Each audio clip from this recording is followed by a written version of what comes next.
Good evening. बेटा audio video clear है?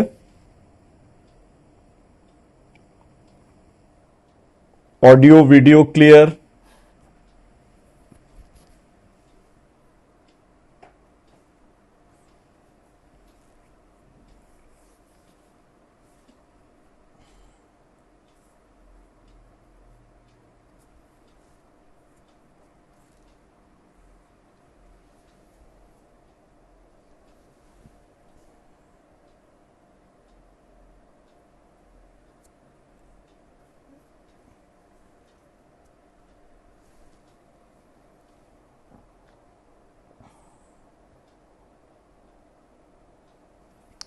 चलो आज अपन अमेंडमेंट्स देखेंगे इनकम फ्रॉम हाउस प्रॉपर्टी। तो सेक्शन वाइज अगर देखेंगे तो 22 से लेकर 27, 22 से लेकर 27 ऐसा देखेंगे इस साल। तो एचपी में कोई भी अमेंडमेंट नहीं है, लेकिन किस चीज का इंपैक्ट आया है?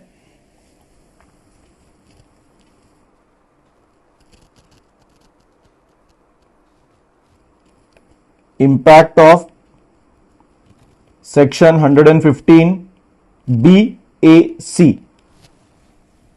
याद रखना, अगर हम देखेंगे तो एचपी में कोई ऐसा मेजर अमेंडमेंट नहीं है, सारी चीजें वही हैं जो हमने लास्ट इसमें पढ़ी थी। लेकिन सबसे मेजर चेंज उन्होंने काय में डाल दिया है 115 बीएसी का जो इंपैक्ट है कि भाई कौन सा डिडक्शन अलाउ होगा और कौन सा डिडक्शन अलाउ नहीं होगा, उसका इंपैक्ट काय के ऊपर आ गया है, income from house property.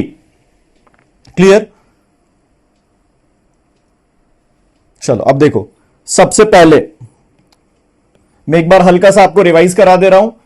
Pre construction period हम एक बार अच्छे से देख लेंगे, क्लियर? और फिर उसके अमेंडमेंट कि खाली अमेंडमेंट करना है, आप जैसा बोलोगे खाली अमेंडमेंट कि एक बार जस्ट रिवीजन भी।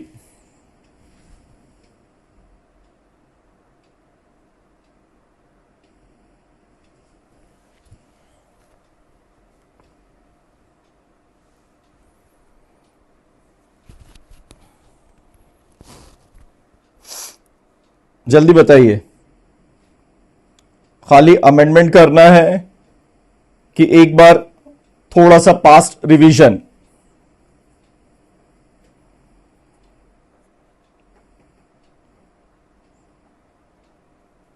क्लियर? मुझे कोई प्रॉब्लम नहीं है ना, अपन दोनों। तो मैं आपको पूरा एक बार रिवाइज करा दे रहा हूं, चार्ट्स जल्दी जल्दी दिखाऊंगा, उसको नोट डाउन कर लेना।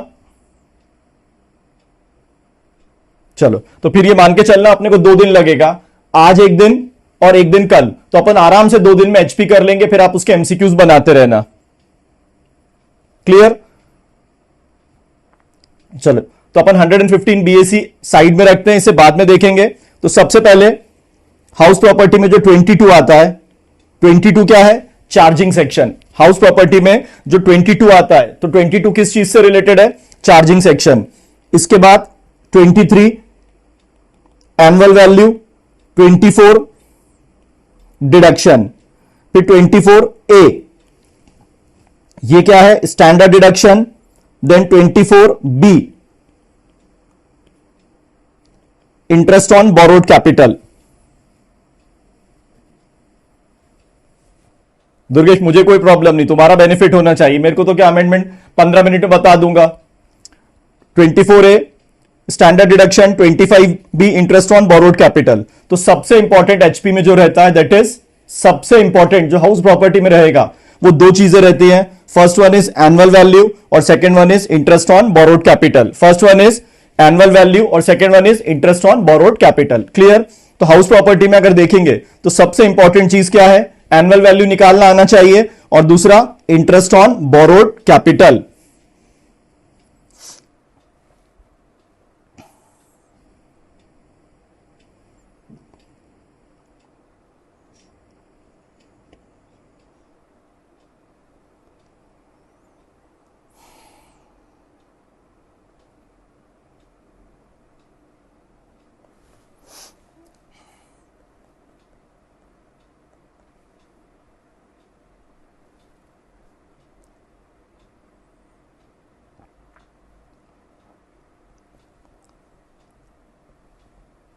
चलो देखो, chapter number 5 income from house property section wise अगर अपन देखेंगे तो सेक्शन वाइज कहां से कहां तक है, 22 से लेकर 27। मैं इस चैप्टर में दो चीजें पूरी डिटेल में पढ़ा दूंगा। First one is annual value निकालने का method, first one is annual value, और दूसरा इंटरेस्ट ऑन बोरोड कैपिटल। देखो सबसे पहले चार्जिंग सेक्शन क्या है, 22 क्या बोलता है, प्रॉपर्टी में क्या होना चाहिए, बिल्डिंग और land appurtenant thereto, मतलब किसी भी इनकम को हाउस प्रॉपर्टी में टैक्सेबल करने के लिए तीन कंडीशंस एसेंशियल है। सबसे पहली रिक्वायरमेंट बिल्डिंग और लैंड अपर टेनेंट, सबसे पहली रिक्वायरमेंट बिल्डिंग और लैंड अपर टेनेंट। सेकंड, असेसी क्या होना चाहिए, ओनर होना चाहिए किस चीज का, प्रॉपर्टी। प्रॉपर्टी किसी भी पर्पस के लिए यूज हो but not for assessees own business और प्रोफेशन। प्रॉपर्टी किसी भी पर्पस के लिए यूज होना चाहिए बट किस पर्पस के लिए यूज नहीं होना चाहिए, असेसीज ओन बिजनेस और प्रोफेशन। वापस समझना, 22 चार्जिंग सेक्शन है, हर हेड का एक सेक्शन क्या रहता है, चार्जिंग सेक्शन। जैसे सैलरी का चार्जिंग सेक्शन क्या है, 15, हाउस प्रॉपर्टी का क्या है, 22। तो 22 क्या बोलता है, लैंड और बिल्डिंग अपर टेनेंट। सेकंड क्या बोला है, असेसी क्या होना चाहिए, ओनर। और थर्ड क्या बोला है, प्रॉपर्टी किसी भी पर्पस के लिए हो but not for assessees own business और प्रोफेशन। अगर ये तीनों कंडीशन फुलफिल होती है, अगर ये तीनों कंडीशन फुलफिल होती है तो इनकम कहां जाके टैक्सेबल होती है, income is taxable under the head house property, income is taxable under the head house property. Clear, वापस समझना, तीन कंडीशन कौन कौन सी हैं, पहली रिक्वायरमेंट लैंड और बिल्डिंग अपर टेनेंट, सेकंड ओनर, और थर्ड प्रॉपर्टी किसी भी पर्पस के लिए यूज हो but not for assessees own business और प्रोफेशन। अगर आप अपनी ही प्रॉपर्टी में बिजनेस प्रोफेशन करोगे तो इनकम फ्रॉम हाउस प्रॉपर्टी की टैक्सेबिलिटी में कुछ भी इंपैक्ट नहीं आएगा। आपको प्रॉपर्टी किसी और को रेंट पे देना है, वो उसमें कोई भी पर्पस के लिए यूज कर रहा है, हमें जो रेंट रिसीव होगा हमारे लिए कौन सी इनकम होगी, income from house property. Clear,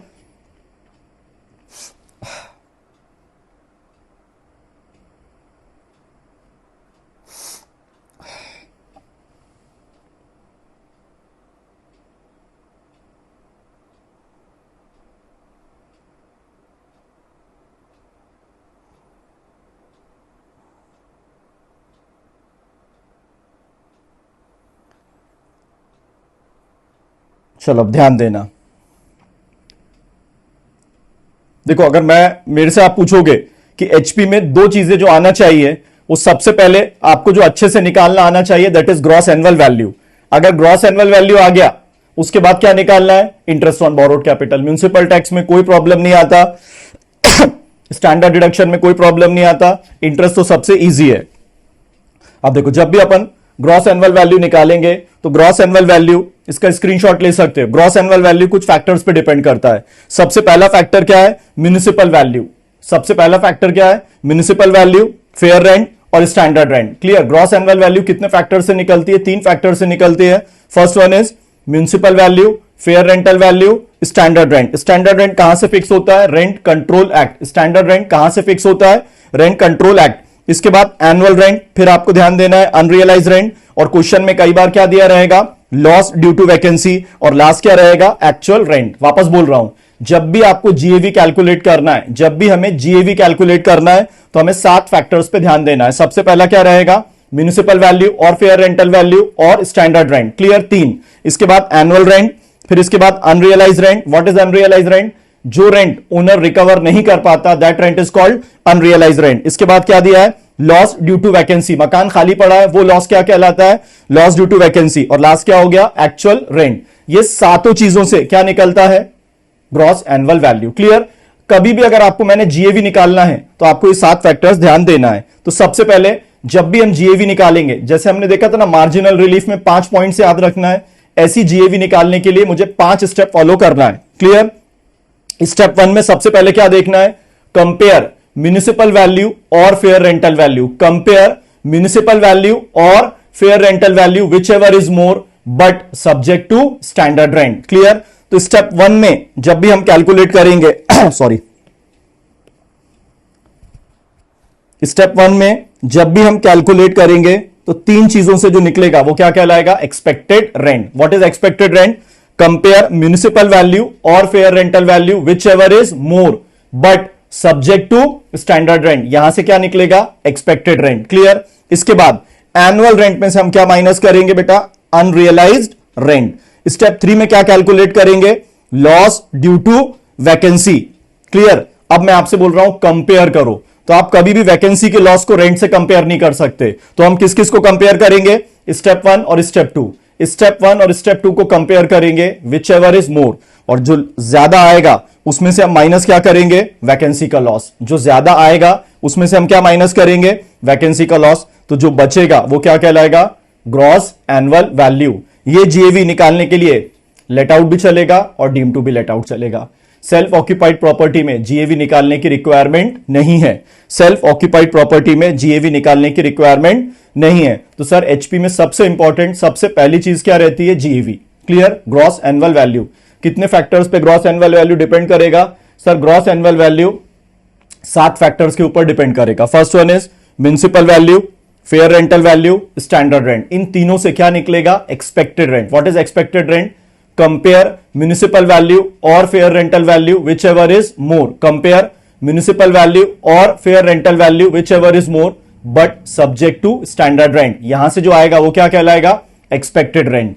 step 2 में क्या निकालो आप, एनुअल रेंट में से सिर्फ माइनस कर दो अनरियलाइज्ड रेंट। स्टेप 3 में क्या निकालना है, loss due to vacancy. Step 4 में क्या करना है सर, फर्स्ट और सेकंड को कंपेयर करना है, विच एवर इज मोर। जो ज्यादा आएगा उसमें से माइनस क्या कर दीजिए, लॉस ड्यू टू वैकेंसी। जो रिमेनिंग है वो क्या कहलाएगा, ग्रॉस एनुअल वैल्यू। जो रिमेनिंग है वो क्या कहलाएगा, ग्रॉस एनुअल वैल्यू। बोलो इसमें कहीं पे डाउट। तो जीएवी आप किसकी निकाल सकते हो, लेट आउट प्रॉपर्टी की भी निकाल सकते हैं, deemed to be let out. किसकी जीएवी नहीं निकलेगी, सेल्फ ऑक्यूपाइड प्रॉपर्टी। किसकी जीएवी नहीं निकलेगी, सेल्फ ऑक्यूपाइड प्रॉपर्टी। कोई बता सकता है कितने मकान को हम सेल्फ ऑक्यूपाइड ट्रीट कर सकते हैं, कितने मकान को हम सेल्फ ऑक्यूपाइड ट्रीट कर सकते हैं।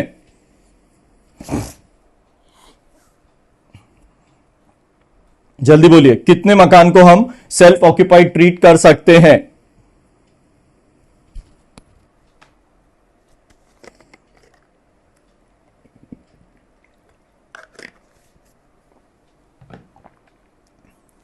क्लियर, दो। पहले क्या था, सिर्फ एक मकान को सेल्फ ऑक्यूपाइड ट्रीट कर सकते हैं।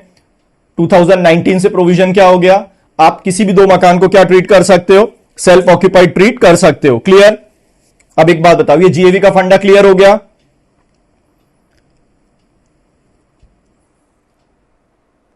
इसका स्क्रीनशॉट ले लिया।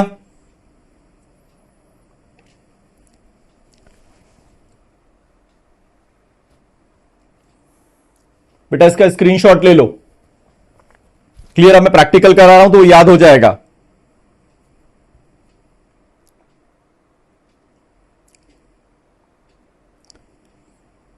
फटाफट इसका एक स्क्रीनशॉट निकाल लो। लिखने में अभी टाइम मत डालो, फटाक से स्क्रीनशॉट निकाल लो, बाद में नोट कर लेना घर पे जब आप पढ़ोगे।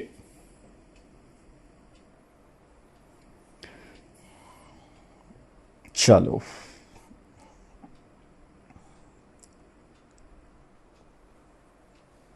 चलो पॉइंट नंबर 10 देखना, लेट आउट और deem to be let out. तो सबसे पहले क्या निकालेंगे हम, ग्रॉस एनुअल वैल्यू। सबसे पहले हम क्या निकालेंगे, ग्रॉस एनुअल वैल्यू। उस ग्रॉस एनुअल वैल्यू में से क्या माइनस करते हैं, म्युनिसिपल टैक्सेस। जो वैल्यू आती है that is called net annual value. Gross annual value में से क्या लेस करना है, म्युनिसिपल टैक्स। जो वैल्यू बचेगी रिमेनिंग वो क्या कहलाएगा, नेट एनुअल वैल्यू। वहां हम डिडक्शन क्लेम करेंगे, सेक्शन 24। तो 24 में सबसे पहला डिडक्शन क्या है, 24 सबसेक्शन ए, स्टैंडर्ड डिडक्शन। कितना मिलेगा, 30% ऑफ नेट एनुअल वैल्यू। क्यों दिया जाता है, अगर प्रॉपर्टी है, रिपेयर्स है, डेप्रिसिएशन, इंश्योरेंस, ये सारे खर्चे होते हैं, तो ये सारे खर्चों का फिक्स उन्होंने क्या करके रखा है, डिडक्शन देके रखा है। कितना डिडक्शन है, 30% ऑफ नेट एनुअल वैल्यू। इसके बाद इंटरेस्ट ऑन बोरोड कैपिटल, ये सब लेस करने के बाद अगर पॉजिटिव आता है, अगर पॉजिटिव आता है तो सर क्या है, इनकम। और यही चीज अगर आपकी नेगेटिव आती है तो क्या है, लॉस। पॉजिटिव आता है तो क्या है, इनकम, और नेगेटिव आती है तो क्या है, लॉस। फिर बात एक और कॉलम में देखो मैंने क्या लिख के रखा है, सेल्फ ऑक्यूपाइड। तो सर कितनी प्रॉपर्टी को सेल्फ ऑक्यूपाइड ट्रीट कर सकते हैं, एनी टू। एनी टू मतलब मान लीजिए मेरे पास 3 मकान है और तीनों सेल्फ ऑक्यूपाइड है। मेरे पास 3 मकान है और तीनों सेल्फ ऑक्यूपाइड है, तो मैं किसी 2 प्रॉपर्टी को क्या ट्रीट कर सकता हूं, सेल्फ ऑक्यूपाइड। और एक प्रॉपर्टी को क्या ट्रीट करूंगा, deemed to be let out. एक प्रॉपर्टी को क्या ट्रीट करूंगा, deemed to be let out. तो सेल्फ ऑक्यूपाइड प्रॉपर्टी की ग्रॉस एनुअल वैल्यू क्या रहेगी, nil. Municipal taxes nil, net annual value भी क्या आएगी, निल। स्टैंडर्ड डिडक्शन नॉट एप्लीकेबल, लेकिन इंटरेस्ट क्या हो जाएगा, अलाउड। इंटरेस्ट क्या हो जाएगा, अलाउड। मतलब सेल्फ ऑक्यूपाइड से इनकम तो कभी आ नहीं सकती, हमेशा क्या निकलेगा, लॉस। हमेशा क्या निकलेगा, लॉस। याद रखना, सेल्फ ऑक्यूपाइड प्रॉपर्टी से कभी भी इनकम नहीं आएगी, हमेशा क्या आएगा, लॉस। कितने मकान को हम सेल्फ ऑक्यूपाइड ट्रीट कर सकते हैं, सर 2 मकान को हम क्या ट्रीट कर सकते हैं, सेल्फ ऑक्यूपाइड। पहले कितने मकान को ट्रीट कर सकते थे सेल्फ ऑक्यूपाइड, एक। आज की डेट में प्रेजेंट पोजीशन क्या है, कोई भी 2 मकान को आप क्या ट्रीट कर सकते हो, सेल्फ ऑक्यूपाइड। क्लियर। तो सबसे इजी कैलकुलेशन रहता है सेल्फ ऑक्यूपाइड, और 115 बीएससी का इंपैक्ट भी किस पे पड़ा है, सेल्फ ऑक्यूपाइड वाले पे। Let out, deemed to be let out में कोई इंपैक्ट नहीं आया है। क्लियर। वापस सुनो, जब भी हम कंप्यूट करेंगे इनकम फ्रॉम हाउस प्रॉपर्टी, तो सबसे पहले ग्रॉस एनुअल वैल्यू, उस ग्रॉस एनुअल वैल्यू में से क्या लेस करेंगे, municipal tax. Municipal tax less करने के बाद जो वैल्यू आएगी वो वैल्यू क्या कहलाएगी, नेट एनुअल वैल्यू। उसके बाद जो वैल्यू आएगी उसमें से हम डिडक्शन क्लेम करेंगे 24। तो हाउस प्रॉपर्टी में सबसे पहला 24A standard deduction, 24B interest on borrowed capital, ये मैं आगे बताऊंगा। पॉजिटिव आया तो income from house property, negative आ गया तो loss from house property. Self occupied property से या तो नील निकलेगा या लॉस। सेल्फ ऑक्यूपाइड प्रॉपर्टी से कभी भी इनकम नहीं निकलेगी, सेल्फ ऑक्यूपाइड प्रॉपर्टी से कभी भी इनकम नहीं निकलेगी। बोलिए, कंप्यूटेशन का चार्ट क्लियर है, कंप्यूटेशन का चार्ट आपका क्लियर है कि नहीं।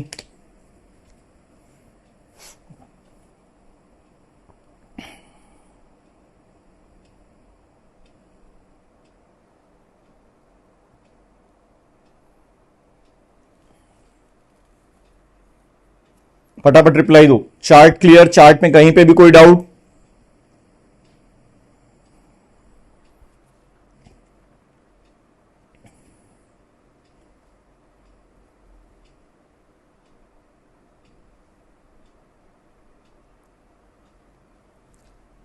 चलो अब ध्यान देना, next concept self occupied, where property is self occupied for own residence और unoccupied throughout the previous year, its annual value will be nil provided no other benefit is derived by the owner from such property। याद रखना, या तो मकान self occupied होगा आपके रहने में, या अनऑक्यूपाइड है, मतलब साल भर किसी भी पर्पस के लिए यूज नहीं हुआ, तो उसकी एनुअल वैल्यू कितनी निकलेगी, नील। उसकी एनुअल वैल्यू कितनी निकलेगी, nil. The expression unoccupied property refers to a property which cannot be occupied by owner reason of his employment, business or profession at a different place।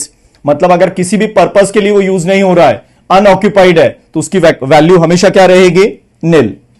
Second point देखो, कितने मकान के लिए बेनिफिट अवेलेबल है, only for up to 2 self occupied और unoccupied house, either 1 house property और 2 house property. आप कितनी प्रॉपर्टी को सेल्फ ऑक्यूपाइड मान सकते हैं, कितनी प्रॉपर्टी को आप सेल्फ ऑक्यूपाइड ट्रीट कर सकते हैं, 2।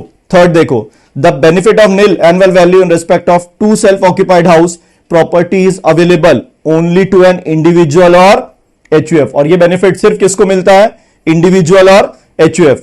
No deduction of municipal taxes is allowed in respect of such property oblique properties, और कोई भी डिडक्शन म्युनिसिपल टैक्स का नहीं मिलेगा। तो सर फिर किस चीज का डिडक्शन मिलेगा, तो आपको एक ही चीज याद रखना है, interest on borrowed capital but subject to certain conditions. Interest on borrowed capital but subject to certain conditions. जब अपन इंटरेस्ट पढ़ेंगे तब वहां कैलकुलेशन देखेंगे। क्लियर।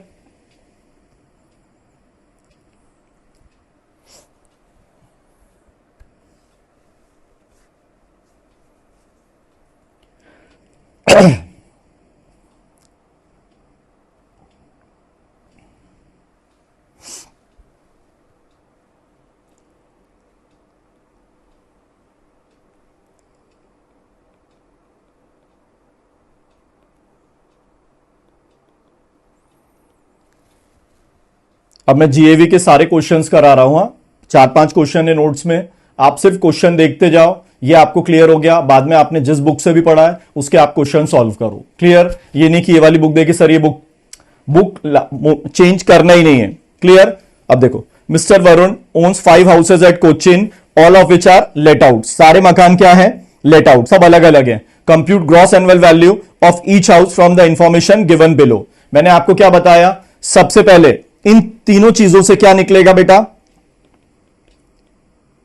Expected rent. इन तीनों से क्या निकलता है? Expected rent. तो एक्सपेक्टेड रेंट निकालने का फंडा क्या है? Compare municipal value, compare municipal value और fair rental value, whichever is more, but subject to expected rent, but subject to expected rent. तो चलो सबसे पहले आप सीखो एक्सपेक्टेड रेंट निकालना। हाउस वन का एक्सपेक्टेड रेंट, हाउस वन का एक्सपेक्टेड रेंट ये आ गया और इंटरेस्ट आ गया, एचपी खत्म। ये नहीं आया तो आपका एचपी का कभी आंसर टैली नहीं होगा। जल्दी एक्सपेक्टेड रेंट चलेगा दुर्गेश? एक्सपेक्टेड रेंट 1,08,000, सेकेंड में 2,40,000, थर्ड में 114, फोर्थ में, फिफ्थ। आपके मॉड्यूल का क्वेश्चन है।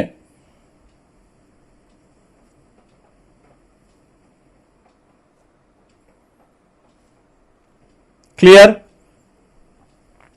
अब मुझे बताओ क्वेश्चन में अनरियलाइज रेंट है क्या? फर्स्ट क्वेश्चन में अनरियलाइज रेंट है? फर्स्ट क्वेश्चन में अनरियलाइज रेंट है क्या?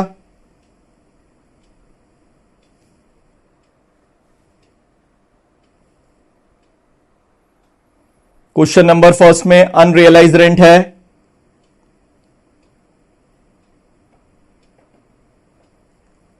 नहीं है। वैकेंसी, वैकेंसी जल्दी चेक करो, वैकेंसी भी नहीं है।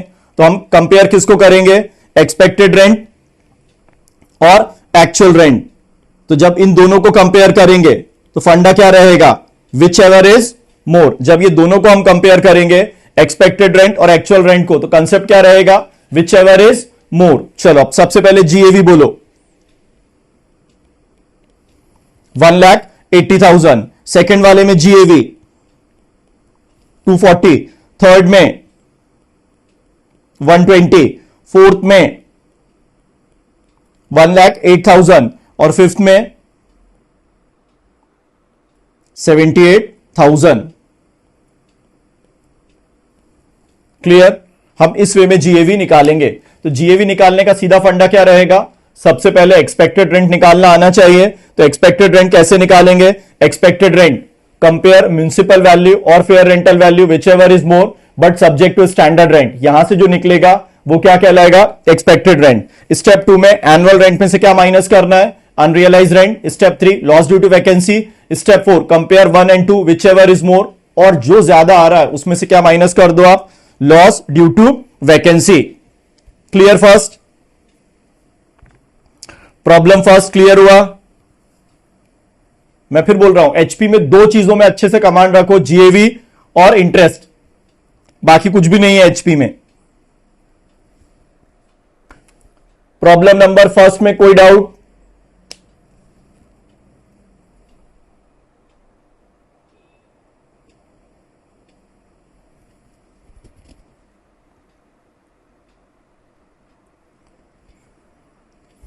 चलो अब देखो सेकंड।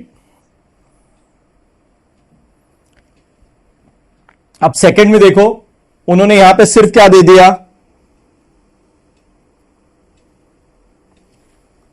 Unrealise rent. पहले वाले क्वेश्चन में क्या था बेटा?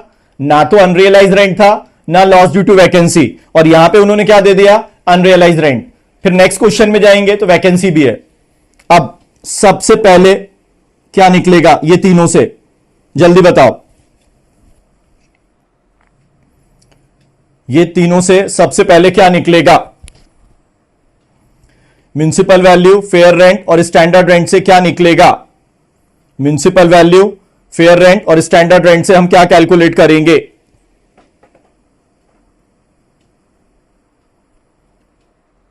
Expected rent. तो फर्स्ट वाले में एक्सपेक्टेड रेंट 107, सेकेंड में बोलो एक्सपेक्टेड रेंट, फास्ट बोलते जा भाई।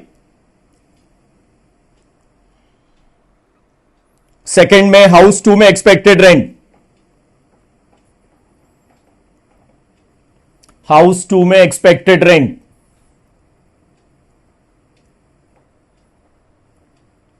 हाउस 2 में एक्सपेक्टेड रेंट,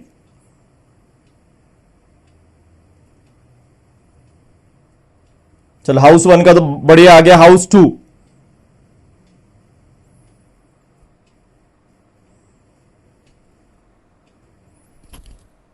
इतना टाइम नहीं लगना चाहिए।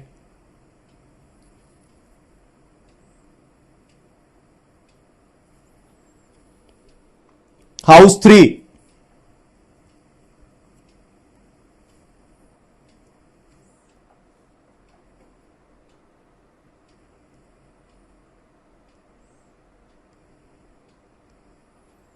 House 3, house 4, house 4, house 5। Clear? तो सर लॉजिक क्या है?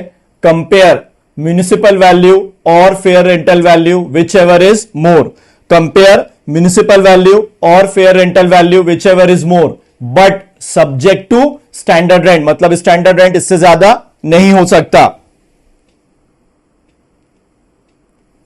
अब हम क्या करेंगे? एक्चुअल रेंट में से क्या माइनस करेंगे? अनरियलाइज। तो 103 में से 1 गया, 102,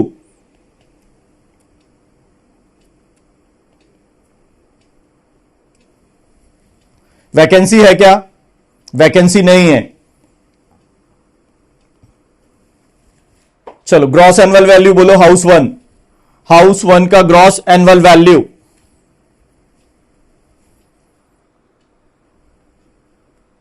हाउस 2 की ग्रॉस एनुअल वैल्यू, हाउस 3,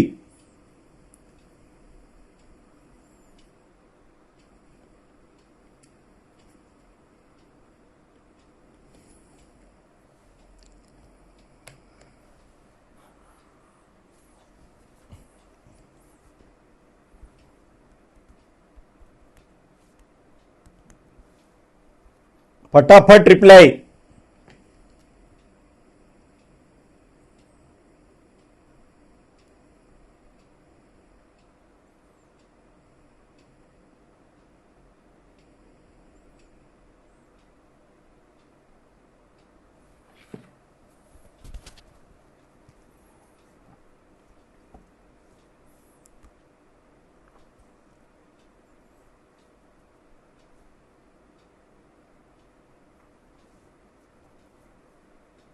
कोई डाउट सेकंड प्रॉब्लम में? प्रॉब्लम नंबर सेकंड में कोई भी डाउट?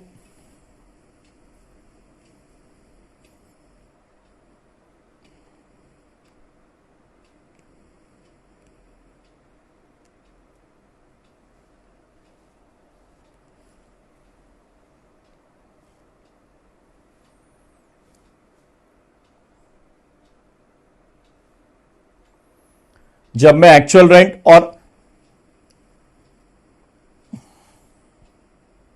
क्लियर, फिर बोल रहा हूं अगर जीएवी में दिक्कत जाएगी, एचपी के आंसर्स टैली नहीं होंगे सर, फिर बोलो जीएवी में कोई भी डाउट?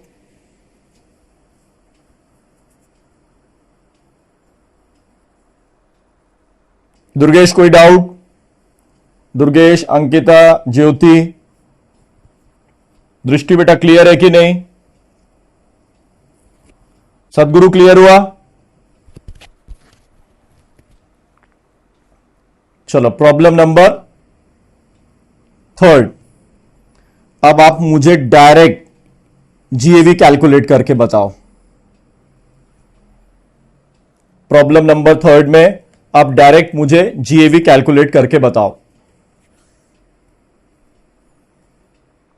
हमेशा याद रखो सबसे पहले क्या निकालना है? Expected rent. तो सर एक्सपेक्टेड रेंट ये तीनों में से क्लियर होगा। अब सबसे पहले एक्सपेक्टेड रेंट एक्स में,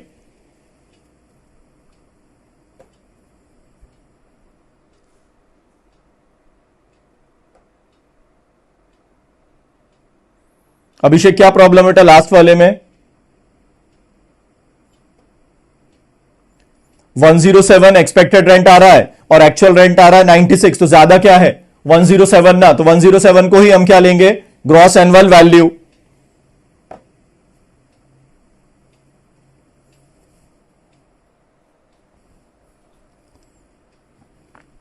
चलो सेकंड, फर्स्ट देखो, थर्ड का x 60, 68, 62, expected rent 62, unrealise rent मैंने जब माइनस किया तो ये बचा कितना 65, 65 और 62 को कंपेयर किया, विच एवर इज मोर, तो 65, और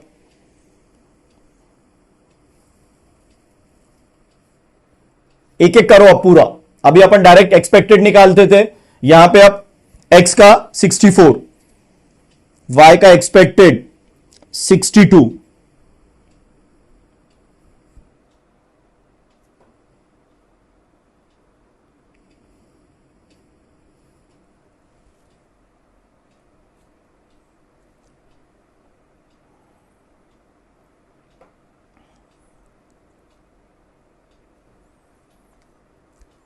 चलो थर्ड में 60, 68, 70,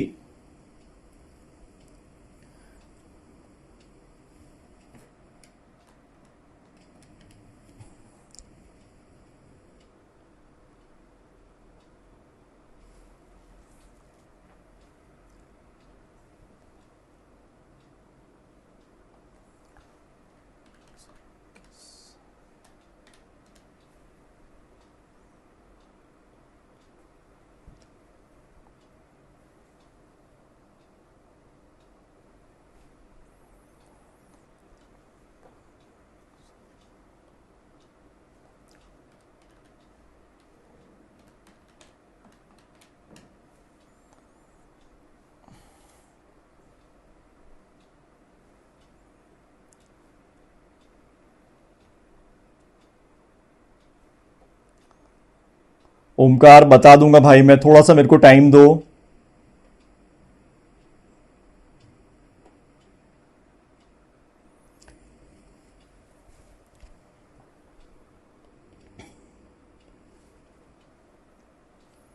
अब तीनों क्वेश्चन का डिफरेंस समझ में आया सर? तीनों क्वेश्चन का डिफरेंस समझ में आया? फर्स्ट वाले में अनरियलाइज रेंट भी नहीं था, वैकेंसी भी नहीं था। सेकंड क्वेश्चन में हमने किसको कंसिडर किया, अनरियलाइज रेंट। और थर्ड क्वेश्चन में वैकेंसी। वैकेंसी सबसे लास्ट में लेस करना है, वैकेंसी सबसे लास्ट में लेस करना है।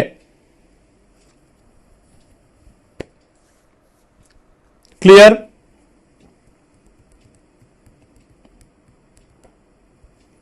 थर्ड में कोई भी डाउट? प्रॉब्लम नंबर थर्ड में कोई भी डाउट आपको?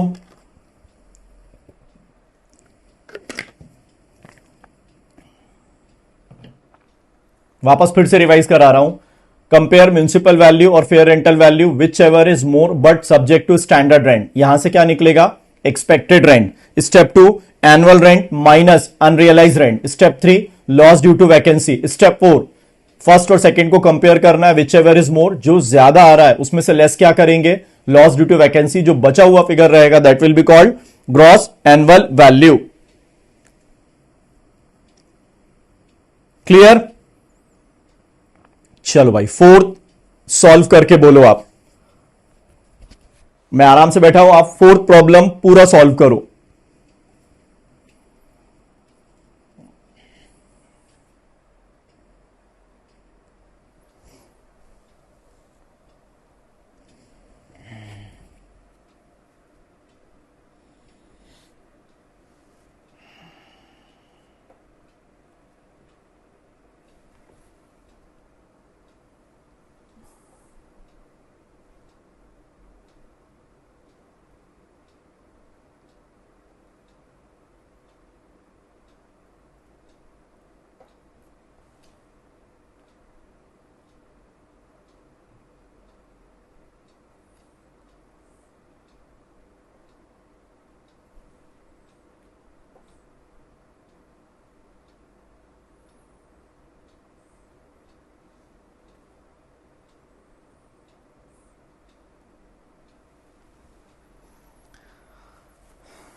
सबसे मेन हाउस बी, सबसे मेन रहेगा हाउस बी। क्यों नील हो गया? क्योंकि 12 मंथ्स प्रॉपर्टी वैकेंट है, 12 मंथ्स प्रॉपर्टी क्या है? वैकेंट।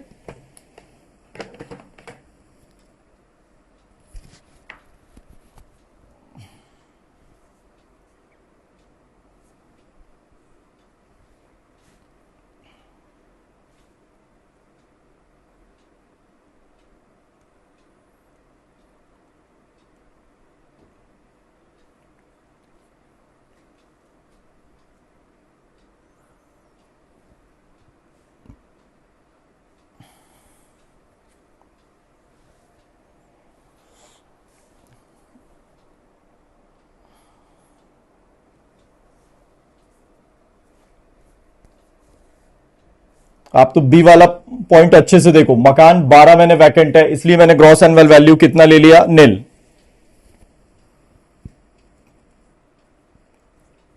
क्लियर? तो ये 4 क्वेश्चन मोर देन सफिशिएंट है। इसके बाद आपको एमसीक्यू की प्रैक्टिस करना है।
ट्वेंटी फोर,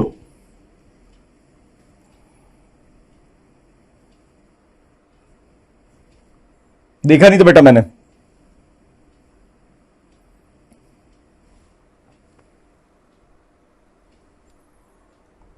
एक्स का 66 कैसे आया? चलो पहले मैं एक्स बता रहा हूं बेटा, पहले एक्स का 60, 65, 59, तो एक्सपेक्टेड रेंट कितना आ गया? 59। एनुअल रेंट कितना आ रहा है? 72, विच एवर इज मोर। तो 72 में से 6 माइनस कर दिया, 72 माइनस 6, तो 66 आ गया gross annual value. Z,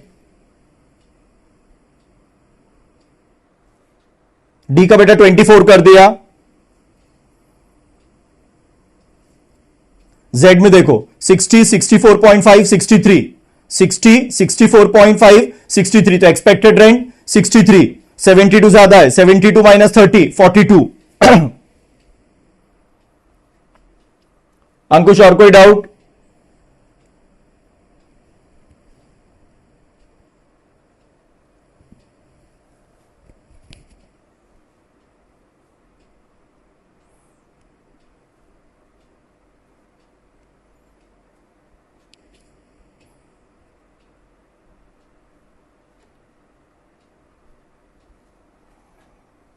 Durgesh clear हुआ?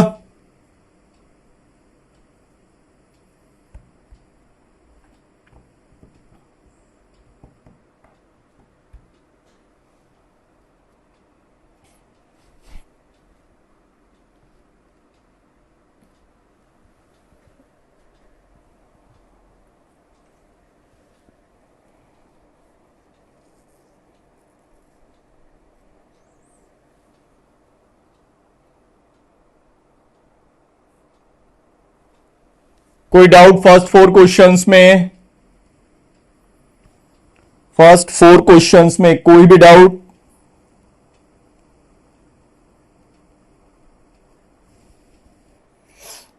फर्स्ट 4 क्वेश्चंस में कोई भी डाउट आपको जीएवी निकालने में?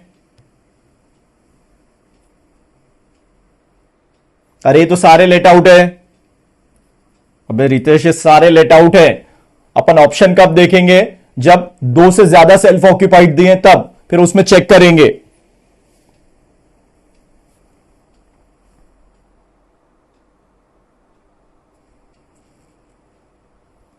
दुर्गेश ध्यान देना, ए का 62 नहीं आ रहा ना बेटा, ए का 66 आ रहा है, सॉरी ए का ना 80, 78, 85.5। तो भाई एक्सपेक्टेड रेंट कितना आ गया 80, एक्सपेक्टेड रेंट कितना आ गया 80। इसको कंपेयर किया 72 से, तो ज्यादा क्या है 80 ज्यादा है ना। 80 में से मैंने वैकेंसी का लॉस कितना था 18, ये माइनस कर दिया तो बैलेंस कितना बचा 62।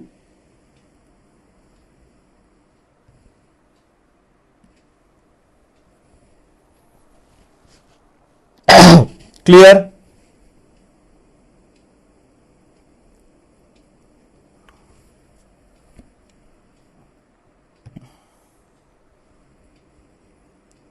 चलिए अब देखिए, इसका भी आप स्क्रीनशॉट ले लोगे तो अच्छा रहेगा। अब बात आती है, सबसे पहले अभी अपन ने क्या देख लिया, gross annual value. Gross annual value में से सबसे पहले जो हमें डिडक्शन मिलता है लेट आउट और deem to be let out property में, that is municipal tax.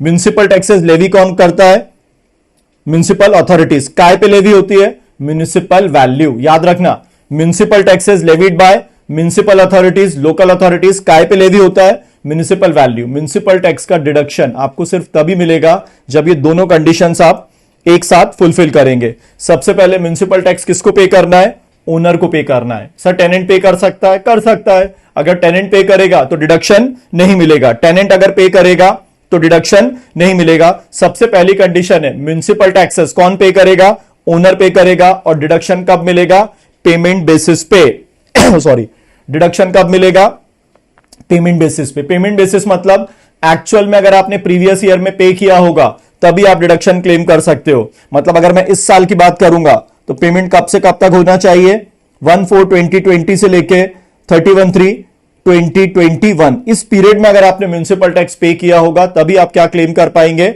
Deduction. तभी आप क्या क्लेम कर पाएंगे, डिडक्शन। तो सबसे पहले म्युनिसिपल टैक्सेस लेवी कौन करता है, म्युनिसिपल अथॉरिटीज। काय पे लेवी होता है, म्युनिसिपल वैल्यू। डिडक्शन कब मिलेगा, जब कौन पे करेगा, ओनर। और किस बेसिस पे डिडक्शन मिलेगा, पेमेंट। पेमेंट किस पीरियड में होना चाहिए, 1/4/2020 से लेके 31 मार्च 2021। आउटस्टैंडिंग म्युनिसिपल टैक्स पुराना इस साल पे किया तब भी डिडक्शन मिलेगा, अगले साल का एडवांस पे कर दिया तब भी डिडक्शन क्लेम कर सकते हो। मतलब कुल मिला के म्युनिसिपल टैक्सेस का डिडक्शन किस बेसिस पे मिलता है, पेमेंट बेसिस पे। म्युनिसिपल टैक्सेस का डिडक्शन किस बेसिस पे मिलता है, पेमेंट बेसिस पे।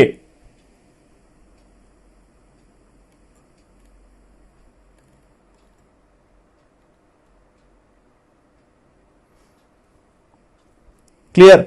अब जो एग्जाम में अक्सर क्वेश्चन आता है, प्रॉपर्टी कहां पे सिचुएटेड है, आउटसाइड इंडिया। प्रॉपर्टी कहां पे सिचुएटेड है, आउटसाइड इंडिया।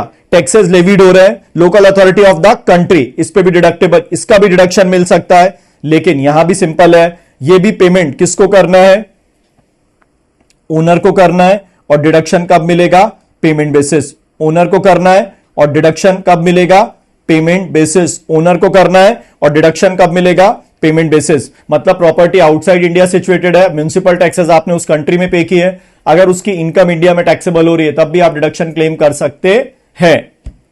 क्लियर। तो म्युनिसिपल टैक्सेस का कंप्यूटेशन पे एक ही इंपैक्ट आता है। म्युनिसिपल टैक्सेस काय में से लेस किए जाते हैं, gross annual value. Municipal taxes का डिडक्शन किसको मिलेगा, ओनर को मिलेगा, क्योंकि इनकम भी किसके पास टैक्सेबल हो रही है, ओनर। कब मिलेगा, सबसे पहले ओनर को पे करना है। और डिडक्शन किस बेसिस पे मिलता है, पेमेंट बेसिस पे। डिडक्शन किस बेसिस पे मिलता है, पेमेंट बेसिस पे। क्लियर।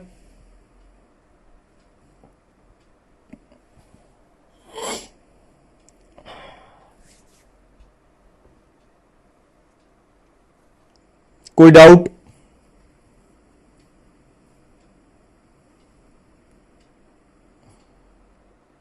यस दृष्टि, ओनर प्लस पेमेंट।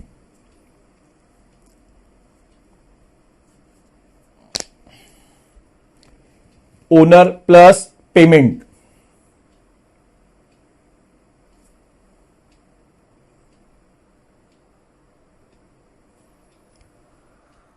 दुर्गेश सदगुरु क्लियर हुआ।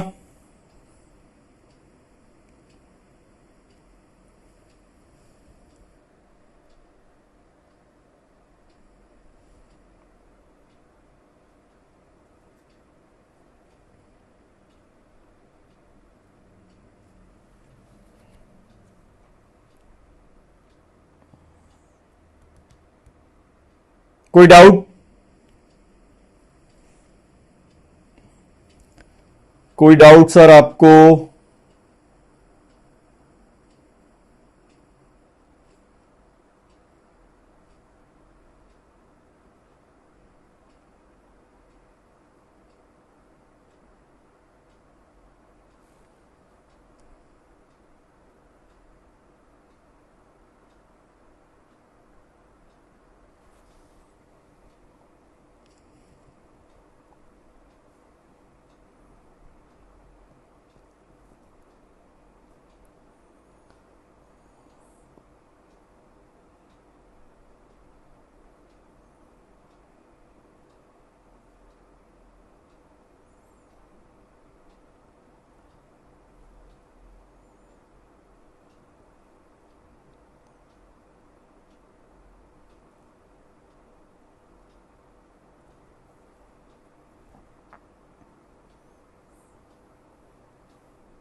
चलो, अब ये सेक्शन का याद रखना, इनकम फ्रॉम हाउस प्रॉपर्टी, इसका स्क्रीनशॉट ले लेना और बाद में नोट डाउन कर लेना अपनी कॉपी में।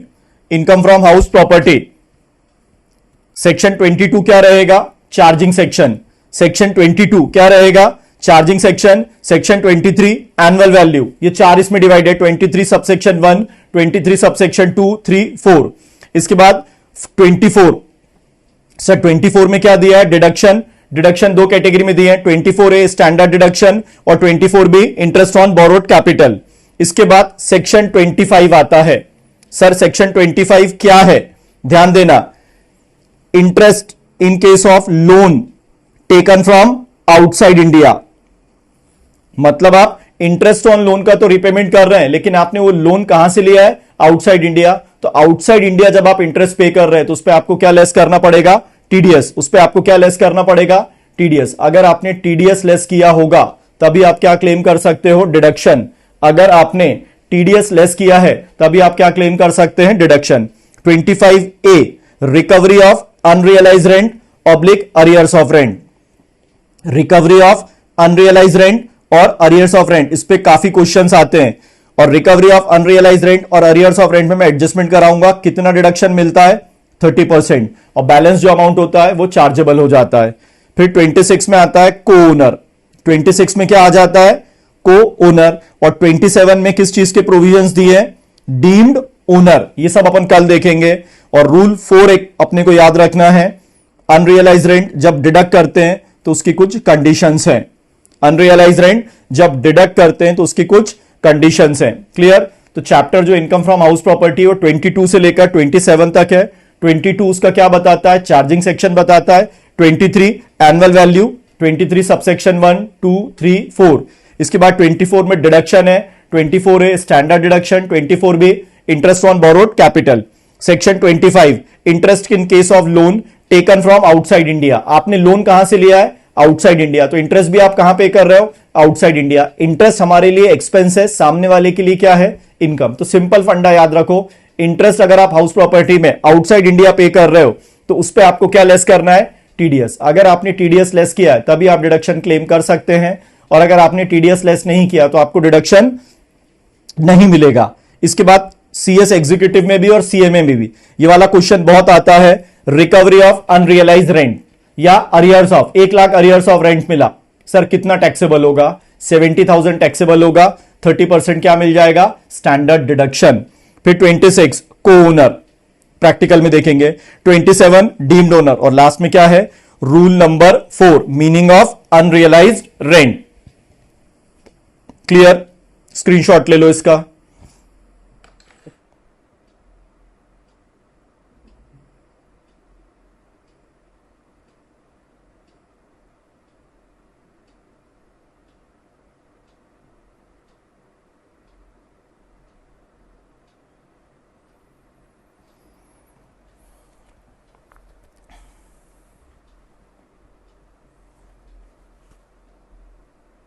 क्लियर? जितने सेक्शंस हो सकते हैं अपन याद करेंगे। चलो आज के लिए इतना ही। कल मैं सिर्फ एक ही टॉपिक पढ़ाऊंगा, इंटरेस्ट ऑन बोरोड कैपिटल। 1 घंटा 1.25 घंटा। और अमेंडमेंट बता दूंगा। क्लियर? और आपके पास अगर घर पे आज टाइम है, टाइम तो होना चाहिए, तो 1 घंटे के अंदर जितना एचपी रिवाइज हो सकता है आप पूरा रिवाइज कर लो। तो कल शुरू के 10 मिनट में आपके डाउट्स भी क्लियर कर दूंगा एचपी में। और सबसे मेन कल जो मैं बताऊंगा that is interest on borrowed capital, let out, deemed to be let out, self occupied, arrears of rent के प्रैक्टिकल, को ओनर के प्रैक्टिकल। ये 3 मेन है जिसमें स्टूडेंट परेशान होता है। और एक और कंपोजिट रेंट, एक और क्या रहेगा, कंपोजिट रेंट। तो कल अपन 1 घंटे सवा घंटे में मैक्सिमम कवर कर लेंगे। फिर बता रहा हूं 115 BAC का इंपैक्ट तभी समझ में आएगा जब ये वाले सारे प्रोविजंस आपको मालूम है। क्लियर? चलिए आज के लिए बस इतना ही। और धीरे धीरे नेक्स्ट वीक से, मंडे से अपन कोशिश करेंगे, मैं थोड़ा बैच एडजस्ट हो जाएगा तो मैं 5 to 6:15 तक आपका रिवीजन लूं। दृष्टि आप पढ़ो, मेरे को थैंक्स नहीं चाहिए। मंडे से मैं बेटा कोशिश क्या करूंगा, सवा घंटा हो जाए, क्योंकि अभी कैसा ना मेरा बैक टू बैक बैच रहता है तो इसलिए इश्यू रहता है। संडे से अपन क्या करें, सॉरी मंडे से क्या करेंगे, टाइम थोड़ा सा इंक्रीज कर देंगे, 1 घंटा 15 मिनट, क्योंकि फिर हेड्स भी बड़े बड़े हैं। क्लियर? तो कल का होमवर्क क्या है, आप जितना एचपी रिवाइज कर सकते हो इंटरेस्ट वाले पार्ट को छोड़ के आप पूरा कंप्लीट कर लो। तो कल मैं फास्ट एकदम आपको रिवाइज करा दूंगा।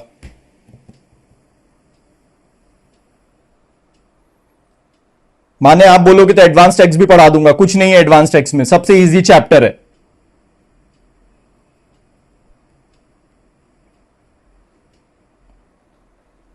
जिसको शिफ्टिंग, ये रिलीफ लीफ आ गया, एडवांस टैक्स में तो दिक्कत आएगी नहीं। अपन डेली पढ़ते जाएंगे जब तक आपका, बोलते ना कि जब तक आप बोलो सर अब बस सब आ गया।